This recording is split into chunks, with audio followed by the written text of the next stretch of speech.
Just a reminder that we are recording this session, so please don't do anything too embarrassing on the screen. Don't say anything that you don't want held against you, because this will be public. I'm busy editing some of the other videos, and we'll get them up soon, and then we'll send out a newsletter with all the links and talk about this. But we're starting a little bit of a community here of regulars, and that's wonderful. It's good to see some familiar faces. But I'm going to ask us if we can just go around the room, introduce ourselves again, just for one or two people who are new. And we'll start with the first on my screen, who's Mervyn. So Mervyn, you can just tell us what you speak on, where you are in the country, and yeah, we'll start with that. Okay, my name is Mervyn Davidovitz. I'm based in Johannesburg, and I'm a psychologist by training, and I've just newly this last week passed my final certifications for my International Coaching Federation, so I do quite a lot of coaching work. Good. I've really found that I found that in your 50s doing the exam that is suited to 22-year-olds, it kind of really, you sit with it for a good few days, yeah. the stress of that. And the kinds of things I speak about is I really enjoy talking a lot about issues around resilience and engagement, and I also do issues about organizational change. Great. Those are some, and family businesses, which I'd like to develop more. Yes, very nice. When you want some case studies on family businesses that failed, I'll send you my book. All right. Chris, can I ask you to unmute yourself and just tell us about yourself, please? Awesome. Can you hear me? Perfect. My name is Chris Bierman. I'm based in Bloemfontein in central South Africa. I'm visually impaired. I've got 3% of vision. I'm a practicing physiotherapist, and I'm quite an avid Toastmaster and always just had a passion to speak. So I just recently started being a public speaking coach and presentation coach. So I don't have a topic as yet that I do. I do present some courses for postgraduate physiotherapists involved with student training as well. Very good. Thank you, Chris. All right, Cindy, you're up. My name is Cindy Pavasic, in case you don't know how to pronounce that. I speak on HIV and AIDS. I'm based in Cape Town. I also speak on to the youth entering the adult and working world, so they can avoid the errors, terrors, and enjoy the triumphs. That's about it. Very nice. Thank you, Cindy. Terribly excited. I did have a piece in the People magazine last week, so that was good. Very good. Well done. All right, Andre, also in Cape Town. Yes, hi guys. My name's Andre. I've been a professional speaker for the last 7 years. I'm a mathematician by training, but thank God I've managed to get out of that. I speak about the economy, future of South Africa. I touch on all those scary things like politics and Julius Malema, and I speak about them in front of big corporates. Recently, I am doing motivational stuff, and I love it. It's absolutely something I want to do more and more of. Speaking about purpose. And that's me. Great. Thank you, Andre. Lovely. Gerard, you're up. Yes, good evening, everyone. I'm Gerard. I'm based most of the time in the Free State. I work, I practice in Lesotho, but I'm also in Joburg Centurion. Okay. I speak a lot about personal development, leadership development, and resilience. So early days for me, so I'm learning. I'm a registered coach with the Comensa, so I'm ready to absorb so much in terms of getting as much as possible to develop myself. Very good. Thank you, Gerard. Ross, how are you, Ross? Well, thanks, and you? Good, thank you. All right, just tell us who you are. Cool. Ross from Centurion. I'm a part-time facilitator at the Da Vinci Institute, facilitating on management of technology and ICT management. Looking to get into speaking professionally and on technology and so on. Very good. Thank you. You're going to have to tell us more about the Da Vinci Institute at some point. Nonto, can I ask you to introduce yourself, please? You might want to just put your camera on just for a moment, Nonto. All right. There you go. Yes. Hi, everyone. Good. Can you hear me? Yes, thank you. I'm Nonto. I'm from Zimbabwe. And right now, I'm playing mommy, but at the same time, I'm trying to focus on the video as well. And I'm from Zimbabwe, and I run Aura Factor, which is an image and reputation, the image management firm. Mm-hmm. And what I speak about most of the times is I do workshops on soft skills. So, your customer service, business etiquette, things like that, personal effectiveness and things. So my main emphasis is on soft skills development, although I do from time to time, stuff on financial literacy, but nothing too detailed. Right. So I'm wanting to go into, more of coaching and be more professional in my presentations. So I want to, start getting a little bit more information and experience on how I can actually be more professional in my presentations. Being an image consultant, very important. Yeah, that's true. All right, thank you very much. I think for those of you who've attended most of these sessions, you'll realize that this is my winter jacket. And if we're going to go back and look at the photos, I've worn this all the way through. So I know image is important, but so is warmth at the moment. So just excuse me. All right, Garth, can you introduce yourself first, please? Garth, are you there? There we go. I'm sorry, I was clicking the wrong unmute button. I'm based in Centurion, and I speak on personal development and getting into entrepreneurship in the youth. And that's what I do. And thank you very much. And I'm going to go off and take a wet baby out the bath. Okay. All right. Thanks, guys. Okay. Folks, we were expecting to see Arthur Goldstruck tonight. And I'm sure you'll agree that I look quite different from him. We certainly have vastly different experiences, but I think I can speak about his topic. And it was pointed out to me when I sent the email apologizing that he wouldn't be able to make it, that I didn't actually sell myself at all. I just said I'll be doing it, rather than letting you know why you should care that I will be doing it. So very briefly, I'll tell you my story and what I speak on. I kind of grew up in the financial services world. I then kind of moved into the training department of the last company that I was working for, and trained people on the platforms, the social media and the infrastructure that we were using to run the financial products. And that kind of the training developed over a couple of years. Then at a certain point in time, I bought a franchise business. It's the South African dream. You think you can take a package, buy a franchise, plug and play, and your business will work. Unfortunately, we made a host of mistakes, which Mervyn could also probably uncover for us or unpack for us. But I made a whole lot of mistakes. I lost the business. I lost all of my money. And my therapy in getting over that was to write a blog.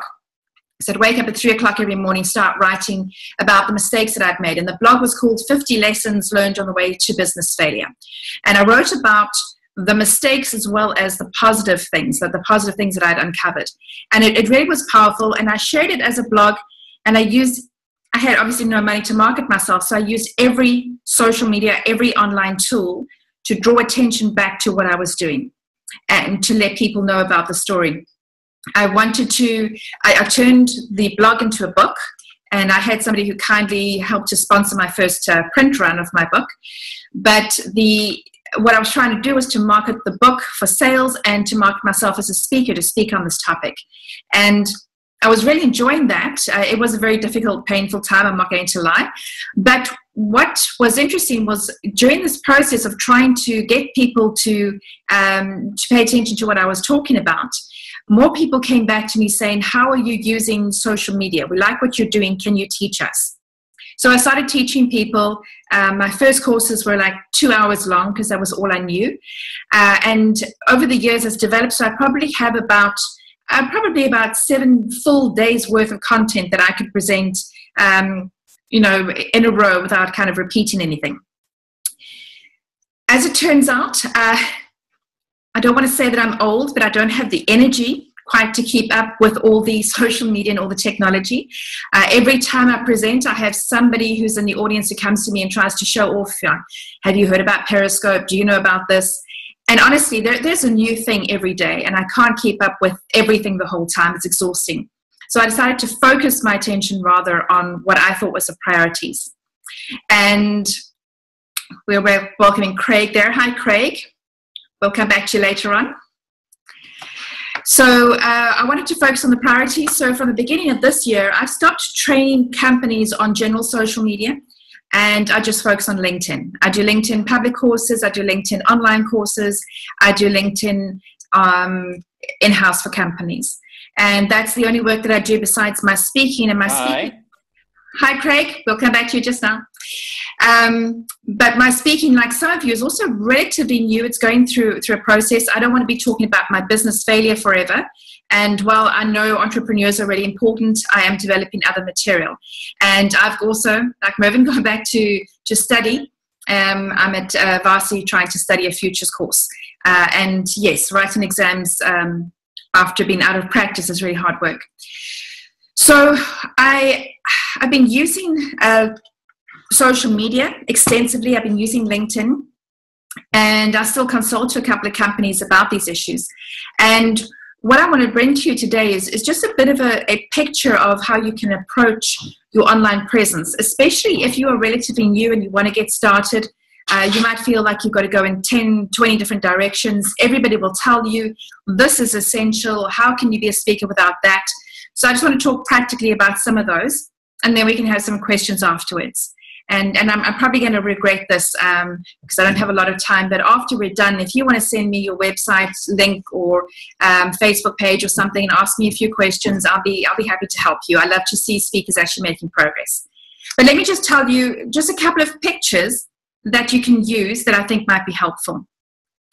The first one I like to think of is when we look at our online presence, it can be quite intimidating. There's a whole lot of things going on there. There's different places, and if we don't have a practical handle on it, then we can get quite overwhelmed. So I'm going to give you a very practical picture. I'd like you to think of your website, the website that you own, that you have set up, that somebody's helping you to set up.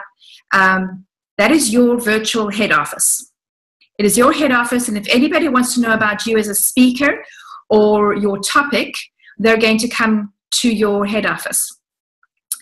It's important because you own the ground underneath it, which means that if you don't like your building, you can tear it down and start again. If you want to change the color scheme or the decor, if you want to position yourself for corporate or position yourself for parents, you can change the color scheme and the look and feel of your website so that you are talking to the right audience.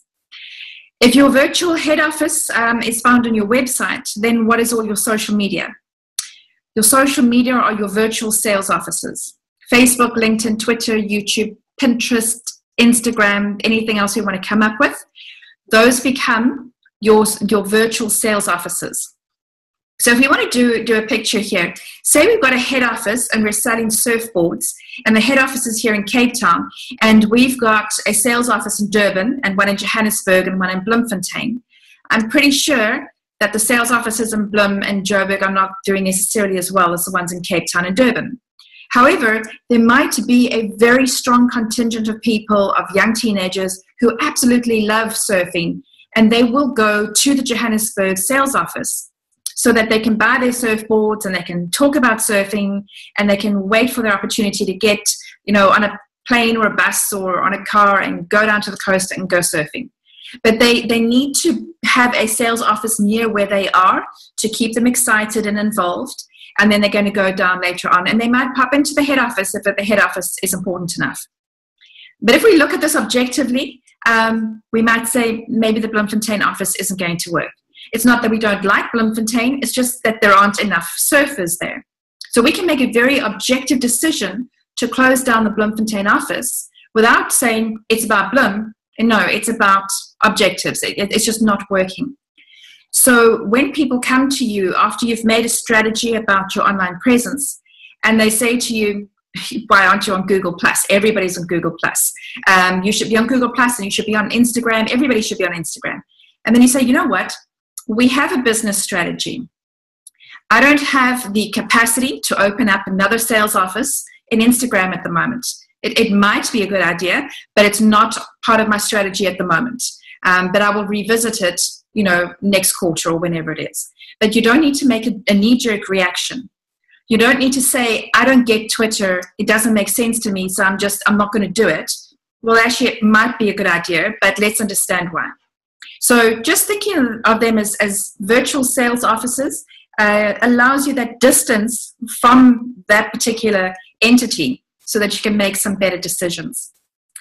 The other thing about our sales offices is that we normally don't own them. We rent them from somebody else. So we rent space on Facebook, we rent space on Twitter. And when Facebook changes their layout or Twitter changes their rules, we have to comply because they are the landlords and we are renting space from them. So it's important to kind of keep that in mind. And I'm going to give you a very practical example.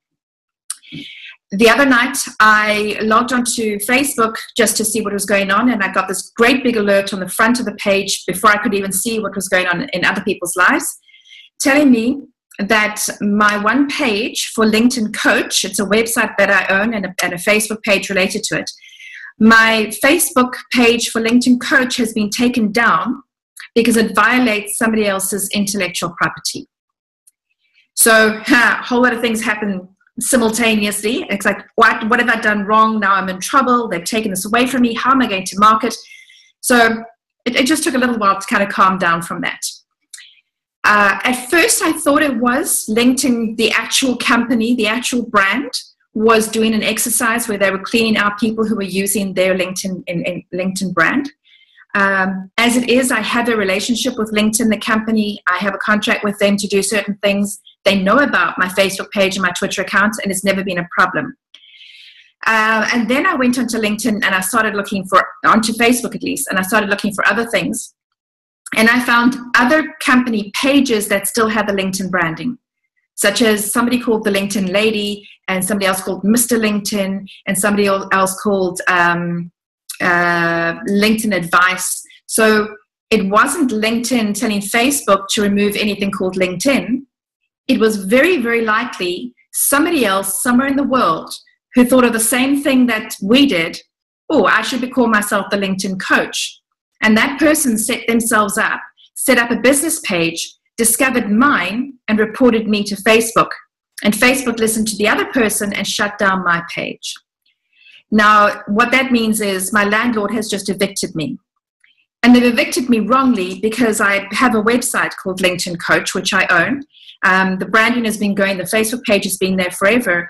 And what Facebook have just done is colluded with somebody else to undermine my business and sabotage me. Now, I'll deal with that in due course. As it turns out, it's not the end of the world for me because I don't market my LinkedIn training through Facebook that much, and I have other platforms. But the exercise, the point of explaining this to you, is just to say that you cannot rely on a third-party site to maintain your intellectual property. Your best stuff, your articles, your blog posts, your images must all start at your website so that you can prove your ownership of your content, of the images that you make, the graphics that you make, the ideas that you share. Have them on your website first, and then you share them out to the other platforms. But do not rely just on one platform or other platforms to market you. It's just a risky thing, and I hear some people say it, why do you even need a website if you can do all of these other things? So just bear that warning in mind, that those particular third-party sites are not going to rescue you. So now we come to some questions that people have asked in the past. One of them being, so how much does the social media actually help us? Is it going to get us our next speaking gig? And I want to be honest and say, no, it probably won't. Sorry, let me get rid of that. Your social media, your online presence won't automatically get you the next engagement. But it's the same sort of thing as we experience with Coca-Cola advertising, for example. They know that when their advertising budget goes down, when the number of visual reminders of Coke go down, so do their sales. So one of the things we want to think about is we need to be visible. We need to, and it depends on our own marketing approach. Either we need to be very visible and always in front of people and posting very frequently, or we need to just make sure that we are very, very clear in what we're communicating on our website, so that when somebody does come looking, that our brand is clear. And I think we really need to pursue some conversations about branding sometime. But we need to make sure that when people come to our sites and they have a look, that they are clear about what we're talking about. There's one of those terrible expressions that says, those who can do and those who can't teach. And I know one of the people who was supposed to be on our call, every couple of days he goes onto my website and points out the things that I've got wrong in terms of my branding. And I recognize that. I'm also a work in progress, and every 8 or 9 months we're busy kind of rehashing some of the things on our websites. But what you want to know is, if an agency happens to put you forward, if somebody hears about your topic, if somebody Googles you and they come to your sites, what are they going to find? What do you want them to look at? And if you're not sure about what you're communicating on your own website, then you need to ask somebody else. Pardon me. Ask them, have a look at my website, have a look at my LinkedIn profile, and tell me what you think about what it is that I do. And hear them very honestly. You might disagree with them. You might, want to defend yourself. But I urge you not to. Rather just let them express themselves, go away, lick your wounds, and then go back and be honest about your website and see what you can fix up about it. We might know what we intend, but if that's not what we're communicating, then we need some of that feedback. So let's just talk about what would happen. When somebody wants to hire you, they need to make sure that they're going to hire you, they're going to pay you money, and they're going to put you in front of an audience that is important to them. It's helpful for us when we're thinking about our social media or our marketing or anything that we're doing. It's helpful to think about 2 different types of people as speakers.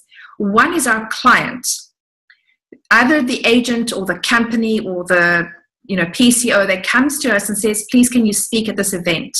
That client is the one who's going to sort out your invoice. They're going to sort out all of your requirements for actually being there. They're going to take care of all those issues, but they have to make sure that the people that have hired them are satisfied. So do they have the best speaker? Do they have something to show for what is coming, what they're paying for? You need to make sure that you take care of those clients, of those organizers. You need to get back to them afterwards and thank them and keep engaging with them because they could get you another gig in the future. The second group of people is the audience. And the people that are in the audience often have different needs or different expectations from what the client has. And again, we could spend, a good half an hour or an hour just talking about the difference between those 2 groups of people and how we satisfy them both. But it's useful to start thinking about that, because when we come to the social media and we say, well, which one is the most important for speakers? Which one should we use? We can actually use them in different ways. So I'm going to give you an example now. We'll kind of get into that as we go along. Let's start with your website, your virtual head office. On that, you need to have your bio, you need to have testimonials, you need to have links to videos, you need to have a blog. The blog is very important for a number of reasons. We had Nikki Bush on the call 2 weeks ago, and she was talking about getting traditional media attention. And when traditional media wants to approach you, somebody is going to interview you. If somebody wants to hire you as a consultant or as a coach, they need to know how you think. What are your values? What is your approach? What methodology do you use? Are you likely to stir up issues that maybe they don't want to have stirred up?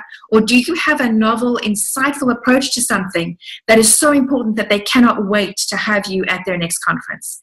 And you get to express all of that through the writing or the communicating on your blog.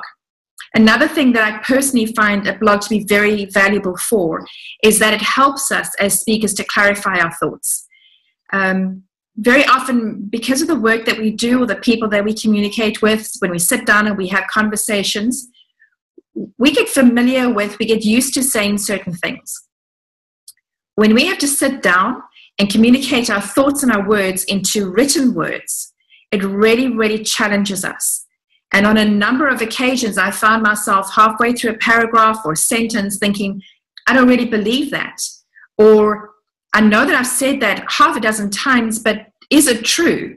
And then I want to go to Google, or I want to go to Wikipedia, or more robust academic sources to make sure that my content is actually true.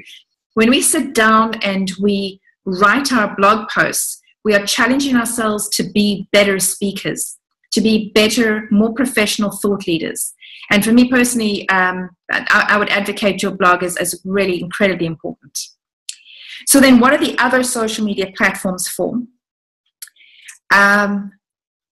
Like I said, Facebook had just shut down one of my pages. I don't miss it very much. I'm not going to worry about it, except just as an exercise to see what was going on. Facebook pages can be very useful for many speakers, and certainly in the speaking industry. When we talk to communities of people like we have here, we love to communicate, to connect with each other on Facebook. We see which ones of us are the best self-promoters, and which ones of us are, on their way to Paris. And half my mastermind group has been traveling overseas in the last couple of weeks. And we put the jealousy aside, but we see what is going on. We see the speakers who are professional. We see the speakers who are doing really great things. And we can learn from that, and we can support each other and encourage each other. So actually connecting up with other speakers is probably, for me, the most effective thing on Facebook. Of course, you can have you've got your personal profile and you've got your business page. And how you deal with that, whether you're accepting, people that you know generally, or people who hear you in an audience, whether you accepted them as personal connections or not is up to you. I don't recommend it, because eventually you're personal, you're going to have, 200 friends on Facebook that you're not going to know who they are. So what a lot of people will do is, when somebody tries to connect with them, and it's clearly somebody who is not actually a friend of yours, then we just very politely say, well, thank you, but I think what you're looking for is my business page. And then you send them off to the business page, and make sure that on the business page there's a lot of good content, probably coming from your blog. How do we use LinkedIn as speakers? For me personally, I find LinkedIn to be very effective to connect with those clients. So not necessarily with the audience, but with the event organizers, with the corporate organizers who might hire me to come and do in-house training for them. So connecting with the clients is very effective using LinkedIn. It's also very professional. It's not as emotive as Facebook can be. So they know that they're dealing with a professional person. And you can then talk about, the best thing on LinkedIn is your recommendations. When you have satisfied somebody's requirements in terms of a speech that you've given, or coaching or anything like that, you need to go back to them as soon as possible and ask for a recommendation. And if necessary, as you ask them through the LinkedIn process, for that recommendation, you want to kind of just encourage them. Say something like, when I finished speaking at the conference the other day, you said that you were very satisfied with it, or very happy with it, because I managed to include the branding of the conference, or the theme of the conference in there, and tied up everybody else's speeches as well. And it made it such a coherent message. If you could say something like that in a recommendation for me, that would be very valuable, so that I can help another conference organizer to have the same experience. So you want to be totally transparent and honest. But if you can feed them back the words that they gave you, they'll be reminded, and it'll help them. They might not be keen to write things. So they might love you. They might want to say nice things, but they're not sure exactly how to articulate it. So you can help them out with that, which is very helpful. Then what else do we have? Twitter is a strange animal. Maybe just do me a show of hands. Who loves Twitter? Okay, Cindy and Gerard. Okay. All right. A lot of people really struggle with Twitter because they're unsure of what we're trying to achieve with it. And it can be quite challenging. There are most people on Twitter are just wandering around kind of blindly following other people, but not entirely sure what they're supposed to be doing.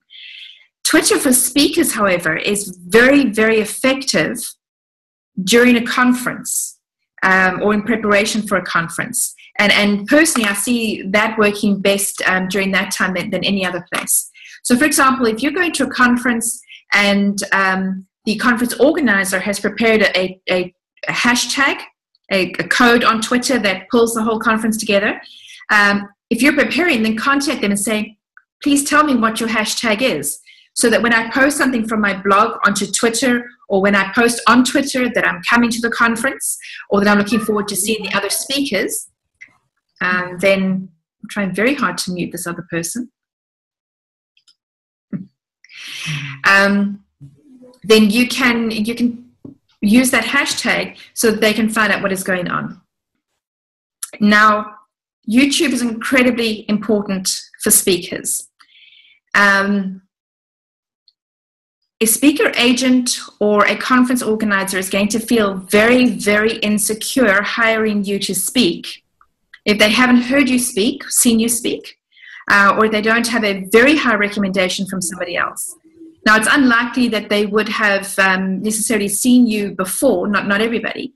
So our YouTube channel allows us to showcase some of the work that we have there. Having said that, now if you go to mine, you will see me talking about training courses, but none of my actual speaking work is up on YouTube at the moment. So it's still something that I'm trying to get right myself. But we've heard stories from the early days of video, how people have got, great business in other parts of the world purely based on the professionalism of their YouTube video and what they were communicating. And having said that, the professionalism of the video doesn't have to be kind of studio quality. It just needs to be a very clear message with very good sound. The sound is way more important than the actual video. So if the lighting isn't good, that's okay, but the sound must be clear, otherwise people won't listen to video. So that YouTube channel is really important. Now, how do all these things tie together?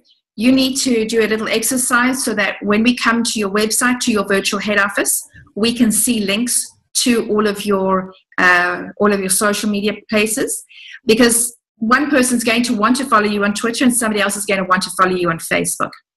And then from all of your virtual sales offices, there needs to be clear links back to your head office so that they can come back to you quickly. And that exercise is relatively simple, but even today I was working with a consulting client, and at the bottom of their website they've got the little Facebook, Twitter, LinkedIn buttons, and I click on it and I went absolutely nowhere. In that case, if they don't have those channels set up, just delete the buttons. Don't tease somebody to say, I'm going to show you something, and then it's not there. So yeah, there's a couple of really neat housekeeping tricks to look at on your social media presence. But essentially, the top kind of things you want to look at is that you always need to consider your audience. Who are you speaking to? Is it a conference organizer? Is it an audience member? Is it a decision maker? And you want to make sure that your message is clear in that communication. It doesn't mean you just keep just to one audience, but make sure that you don't try and make one tweet talk to two different people. That doesn't work. So keep your audience in mind. You want to be original. There's a history of motivational speakers, and there's a lot of people who are coaches. We don't want to just rehash what they are saying. Obviously, when we start out, we are informed by all those people, and we're unsure of, what is my idea or what is somebody else's idea. But as you grow in your craft and you work on your message, you're going to become more and more clear about what is authentically you. We heard a speaker. He was just starting out, and we were very nice to him, I promise. But he spoke up and he gave this motivational speech in front of an audience. And as we're going through, I'm going, that's Zig Ziglar, and that's Stephen Covey. You can actually just pick out he's just taken all these comments and just thrown them together in this salad of motivation. So that's okay when we start out. But if we want to be professional speakers, you want to challenge yourself, work through that material until you own something. And then you're not just being original, you're being authentic. You might think that there are 2 or 3 people on this call who are doing the same sort of thing. But I promise you, once you know what your message is, you are so unique in what you are sharing that it's going to be different from somebody else. And then we have those wonderful opportunities when we have a conference with a particular theme. We have 3 speakers. It looks like they're saying the same thing. But as they come and they speak, they have a unique angle. They have an insight that nobody else has. They touch people in a different way. But there's this beautiful coherence where they all come together and they reinforce the same values. They're going to have different stories, but at the end of the day, those people in the audience are going to get a very, very clear and strong message about the changes they need to make, rather than contradictory ones. So that is essentially what I want to share with you. We got about 20 minutes. Just kind of the guidelines about how you want to get started, how you want to think about your online presence, and the different places that you're going to get different content from. Okay, I'm going to open it up to questions now, and then we can just see if there's anything in particular that we can share that is a bit deeper than that. Any questions?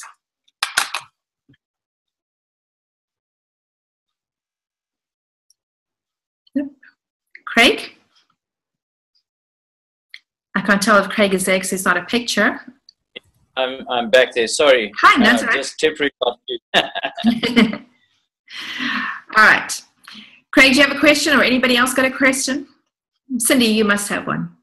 Ross has got a question. Ewan. All right, Ross? So my question's more around Twitter. Yes. So Twitter's great, and I use it as an audience member in conferences, and that's yes, fun and great, and retweeting, and there's normally competitions and. Yeah.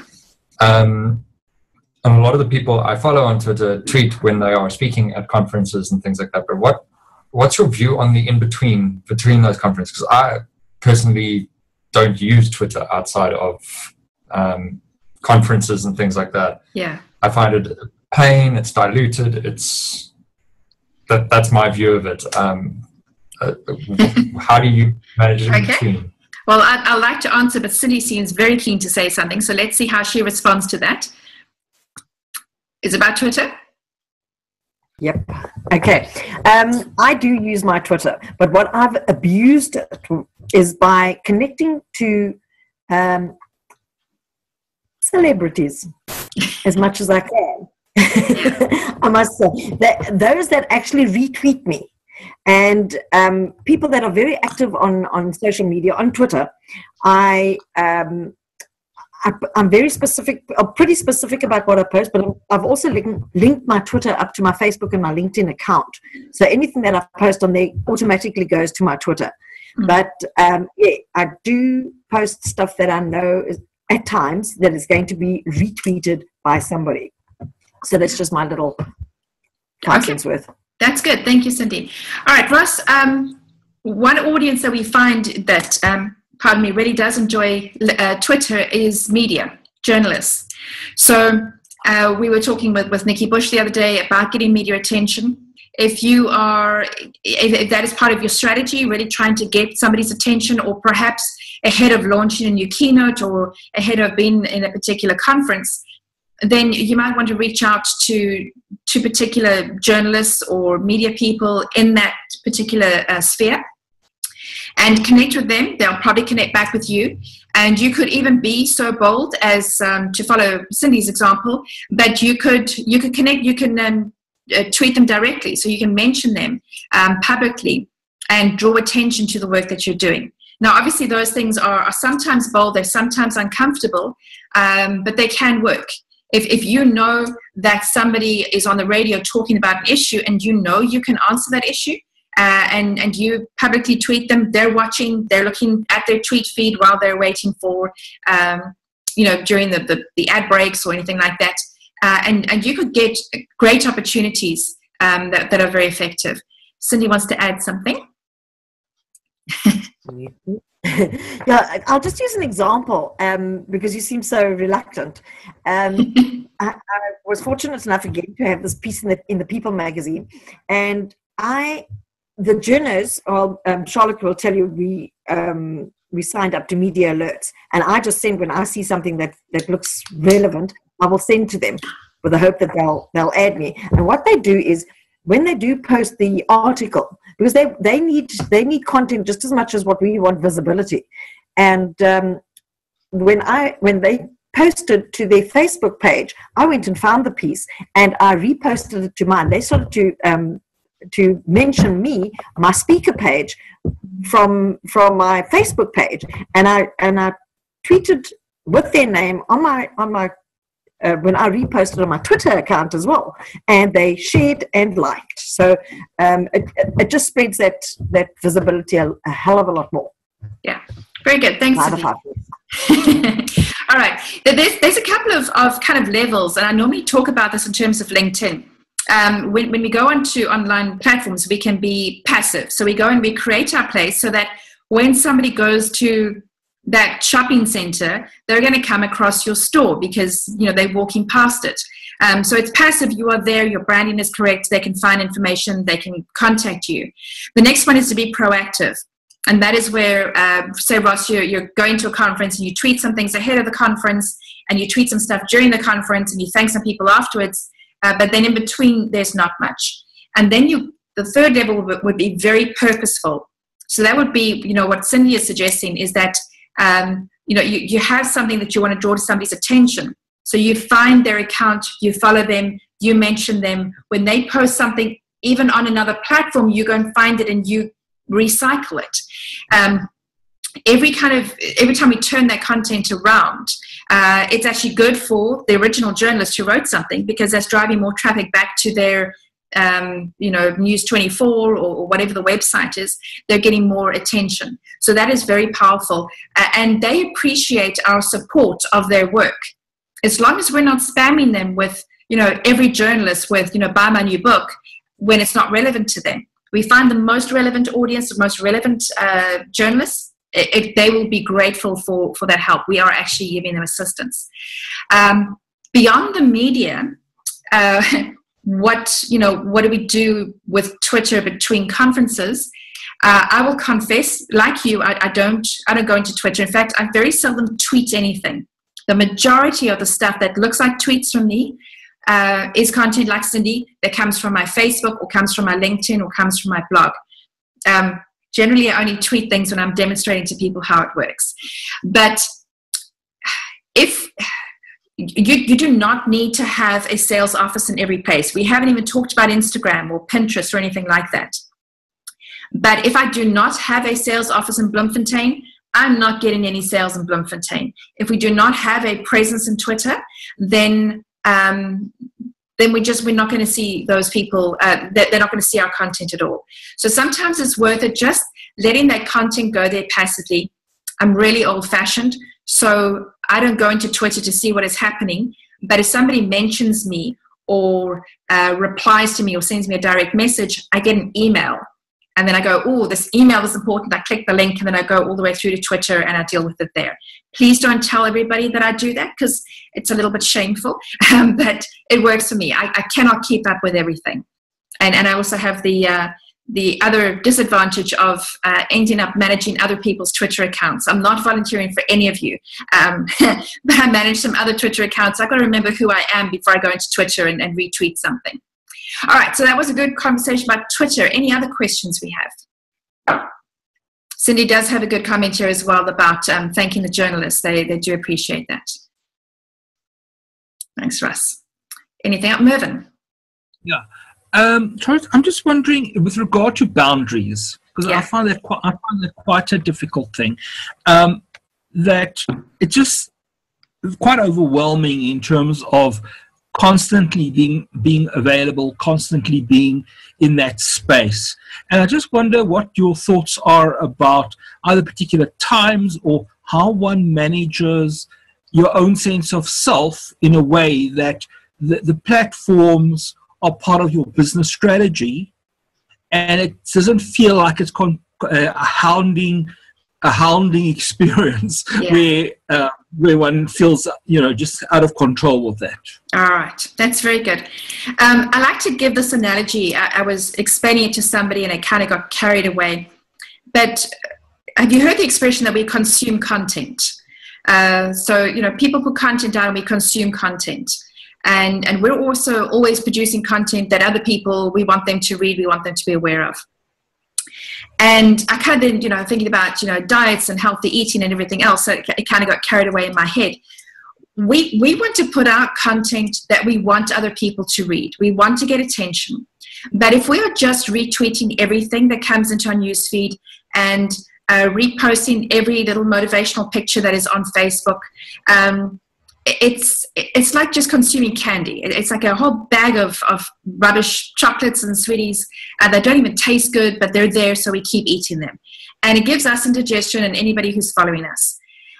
We want to, as professionals, as thought leaders, we want to produce a really, really good meal for somebody. So it's going to have starters. It's going to have all the healthy stuff. It's going to have some desserts. It's going to have some, bubbly with it. So think of the content that you're putting out as a really good meal, and it doesn't have to be consumed all at once. It's not a fast food where you rush and you grab it. You can take time, which means you don't have to be posting things all the time. It's actually better on occasion to just produce something really good that is longer and will take longer to eat, to consume, than to put out a whole lot of fast food. At the same time, we have to watch what we're consuming. We're in Cape Town, and there are restaurants everywhere. And my kids, every weekend, when I was little, we just hung out to the movies. They go to have lunch, and they're only 14 years old, but they go and have lunch together. So the temptation here is to always be eating, always to be going out to the wine farms. But we have to decide, how much are we going to eat at home and how much are we going to go out and consume. We have to manage our own diet. So that we consume healthy things. And I think if you start to think of it in terms of that, it's not always been available. We don't eat 24/7. We sit down and we have a meal, and then we have a break from that meal and we do something else. We can decide when our meal times are. And we honestly need to kind of step back from that enthusiasm of everything that is available and decide what we're going to, what are our boundaries. I don't go onto social media I don't look at my emails or anything like that on a Sunday. I might do some work on a Saturday, but on Sunday I don't. I just, I'm honestly not that important that anybody has to get hold of me on a Sunday. And if they do, then they got to find me another way or wait till Monday morning. So decide for yourself what your boundaries are. But we do not need to be available to people 24/7. And we shouldn't be consuming 24/7. It's a very, very unhealthy lifestyle. The only time you would change would be, shortly before a conference. If there are last minute things, you want to be available to the person who is reaching out to you.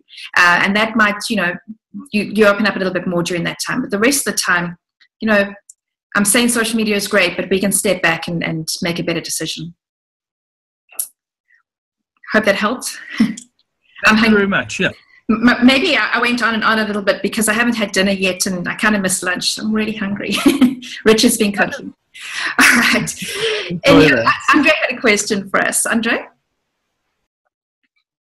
Yeah, I think Chris is also trying to raise his digital hand after me.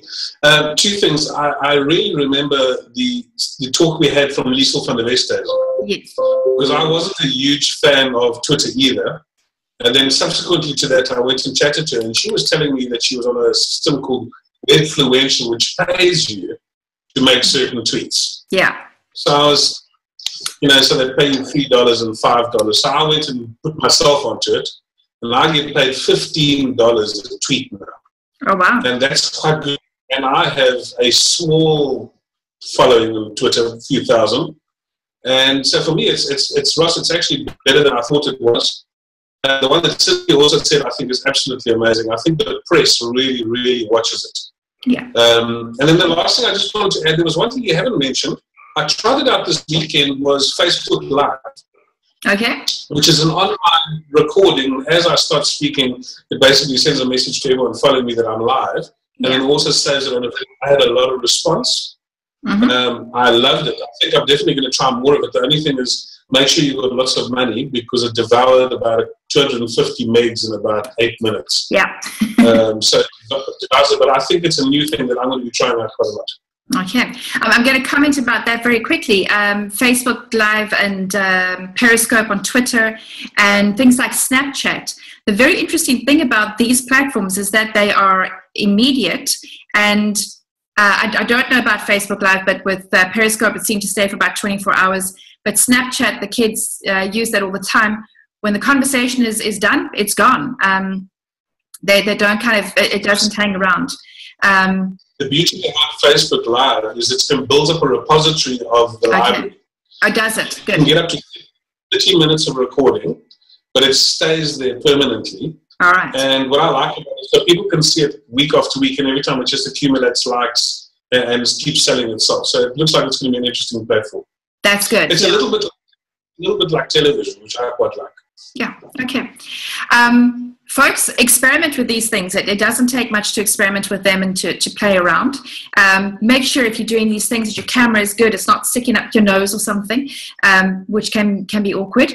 And find the people. So if Andre is doing this, all go and be friends with Andre, follow Andre and see how he's doing it, and kind of practice. There's a chap called Richard McCann. He's a speaker from the UK. And whenever one of these things comes out, Richard McCann is on it and he tries it. And I had an alert on my Twitter account for Periscope. So every time Richard McCann was doing something, I was getting like an SMS about it. And he tried it all the time. But yeah, we have to learn how to self-promote if we don't have a PR company yet. So that's good. Cindy, something else? Chris has a question, please. Chris, yes, where's Chris? Hi guys, I might be a bit technologically disadvantaged. How do I put up my hand if I want to ask a question, or do I just wave it at you there? You can wave it at me. There is something to put up a hand, and I've only seen somebody use it, but I've never seen it myself. But physically, if you wave, we'll listen to you. I want to ask you with LinkedIn. Yes. I know there's a premium or a paid version, and then the free version. Is it worth the while to go the paid version, or can you get along with the free website platforms, the free LinkedIn platforms? Okay, good question. Thanks, Chris. If you guys don't mind, I'll drop you an email about some of the stuff that I do. I do an online, just like this, online session about LinkedIn, like an orientation, and I do it about once a month, just to kind of let people ask those questions. We don't need to use the paid version. I only train LinkedIn. It's the only kind of training that I do. I do in-house work for companies. I do all this kind of stuff. I have a relationship with LinkedIn, and I don't have the premium version. I might be tempted because there's one particular thing that kind of holds me back a little bit, but even so, I've got so many leads and so much to work through that I don't need to worry about it. My position is that in South Africa, we are not using LinkedIn to the extent that we should. There's still so much scope that we can get out of LinkedIn, that it's better to kind of squeeze the free version dry before we pay any money for the paid account. For big headhunting recruitment firms, for big sales companies that have large sales teams and need a lot of leads, LinkedIn has paid versions for them, and I think it's worthwhile. But there's almost always a way to get around any limitation you find where you're tempted to get the paid version. So if you're ever tempted and you want to just run that past me, give me a call and I'll talk you through that. But I don't think it's worthwhile. There is a lot that we can do on our free versions. Yeah. All right. Any last questions? Thanks, Chris. Gerard, do you want to ask something?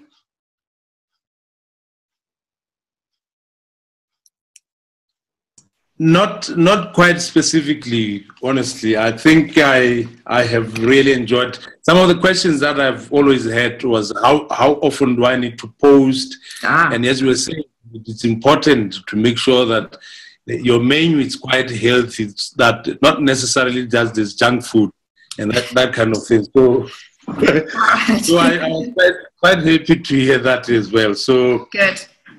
Quite honestly, I think I enjoy Twitter, even though sometimes I'm not too sure how to, whether it's actually right to post those kind of views and all these things.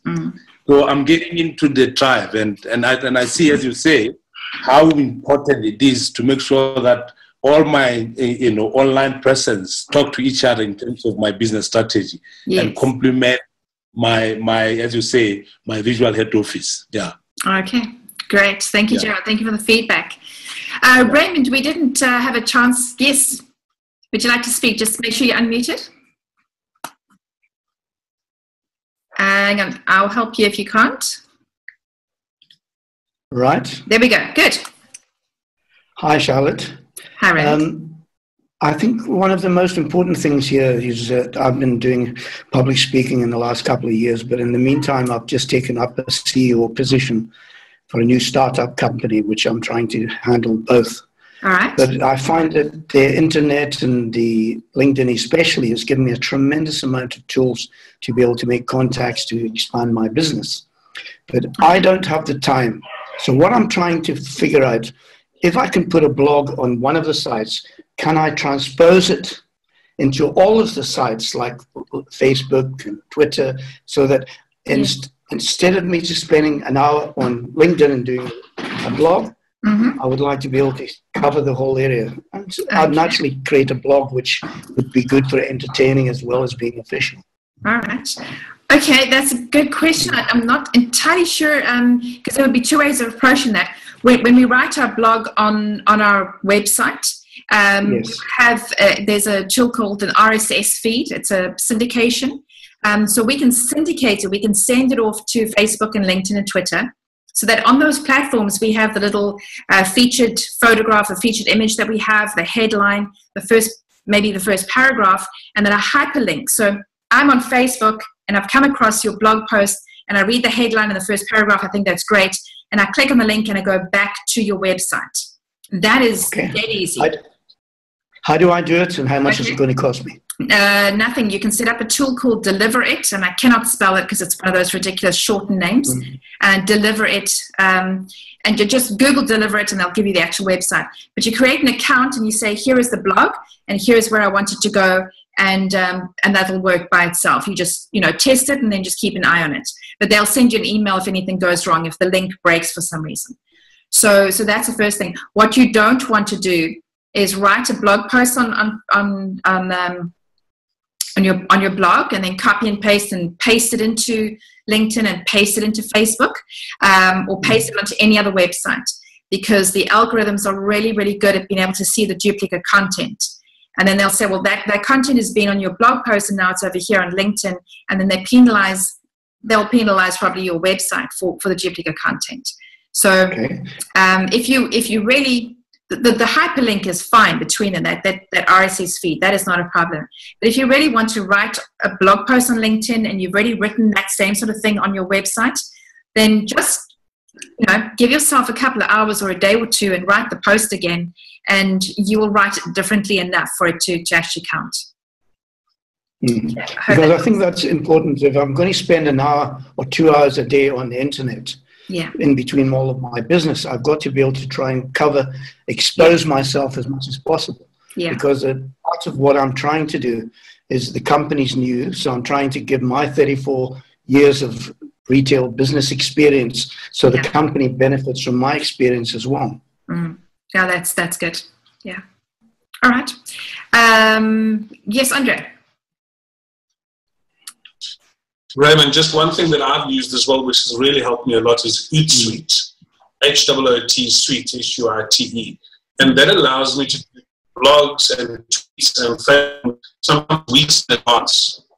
So if I, for example, just want to have a motivational quote and I haven't got anything to do, I'll drop something at 6 o'clock this afternoon or this evening, and then again 9 o'clock tomorrow morning. But I can do it all in a row and schedule it, and I can do it for multiple platforms, which helps me quite a lot.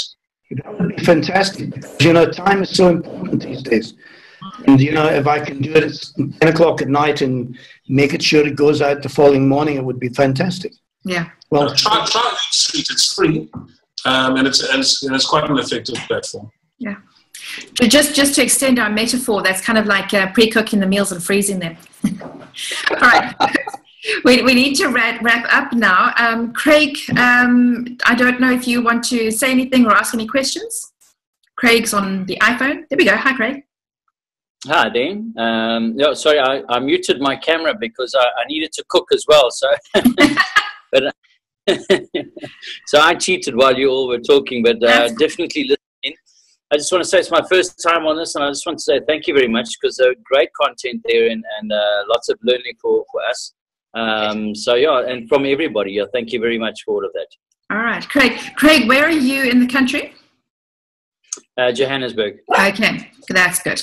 All right, and Raymond, I'm not sure I got from you where you are. I'm from Cape Town. From Cape Town. Okay, yes. Good. All right, then we must meet up sometime. You must come to one of our chapter meetings. That'll be lovely. I have, yes. Good. Okay, good. All right. I haven't been to my own chapter meetings for a while in Cape Town. I've gone to Gauteng more than Cape Town recently.